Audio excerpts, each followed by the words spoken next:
Non mais là, la France, c'est une catastrophe. Il nous faut une vraie révolution démocratique. Et pour donner plus de pouvoir au peuple, il faudra certainement avoir recours au tirage au sort. Oui, c'est bien le tirage au sort, mais il faut pas l'utiliser n'importe comment. Ah bah justement, voilà Samuel.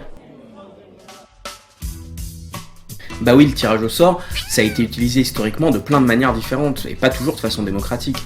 Ça a été utilisé de façon démocratique à Athènes, au 5e siècle avant Jésus-Christ, mais par contre, dans les cités-États italiennes, à la fin du Moyen-Âge, le tirage au sort était plutôt utilisé pour arbitrer entre clans, d'une façon qui soit acceptée par les uns et par les autres. Et la proposition du Sénat citoyen vise justement à trouver des manières démocratiques de mettre en œuvre le tirage au sort. Le Sénat citoyen, comment ça fonctionne ?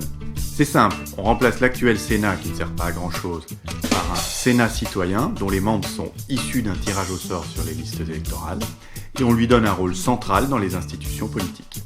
Le rôle du Sénat citoyen est de questionner l'action du gouvernement et de questionner les propositions de loi faites par l'Assemblée nationale. Mais attention, ce n'est pas uniquement un organe consultatif. Le Sénat citoyen peut destituer le gouvernement et dissoudre l'Assemblée nationale. C'est donc une vraie révolution. Notez qu'il faut introduire une part de proportionnelle à l'Assemblée nationale afin que tous les partis puissent être représentés et que le Premier ministre devient le chef de l'État. Nous passons donc en régime primo-ministériel. Et c'est pas uniquement le pouvoir central, ça doit concerner l'ensemble du territoire. Oui, tout à fait. Le principe est que pour toute assemblée élue, il y a en face une assemblée citoyenne tirée au sort, d'une taille sensiblement équivalente, qui questionne et contrôle l'assemblée élue.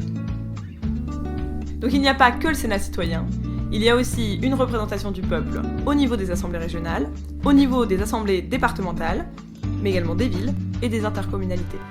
Donc, si vous voulez soutenir la révolution démocratique, vous pouvez diffuser cette vidéo, suivre le Sénat citoyen sur Twitter, sur Facebook, et surtout vous inscrire à la newsletter sur le site sénatcitoyen.fr.